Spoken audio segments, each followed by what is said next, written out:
তুই জানিস আমাদের ভার্সিটিটা যদি একসাথে হতো না, তুই নির্ঘাত আমার প্রেমে পড়ে যেতি। কি? তুই কি পাগল? তোর মতো একটা হাম্বার প্রেমে পড়তাম আমি? আমি? ও বাবা, তুমি কত বড় সন্ন্যাসী, প্রেমে পড়া নিষেধ নাকি? আচ্ছা, তোর মনে আছে রফিক স্যারের কথা স্কুলের? ওই তোকে দেখলেই শুধু নীল ডাউন করে রাখতো। আমি বাসায় যাইতে পারতাম না হাঁটুর ব্যথায়।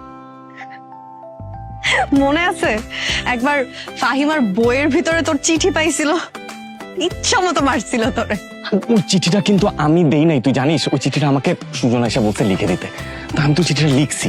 লেখার পরে লাস্টে যে আমি সুজনের নাম লিখবো না লিখে আমার নিজের নাম লিখে দিচ্ছি ভুলে। সিরিয়াসলি? সিরিয়াসলি, এই চিঠির আবার ফাহিমা আবার আমাকে রিপ্লাইও দিছে। এটা দেখে তো সুজন আমার সাথে 2 মাস কথা বলে না। মানে কি একটা অবস্থা। আচ্ছা, ফাহিমার কি অবস্থাটা এখন কই আছে?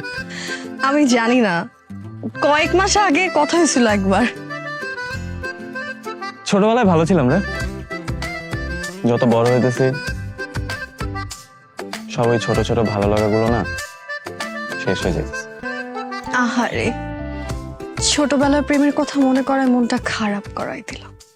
সরি।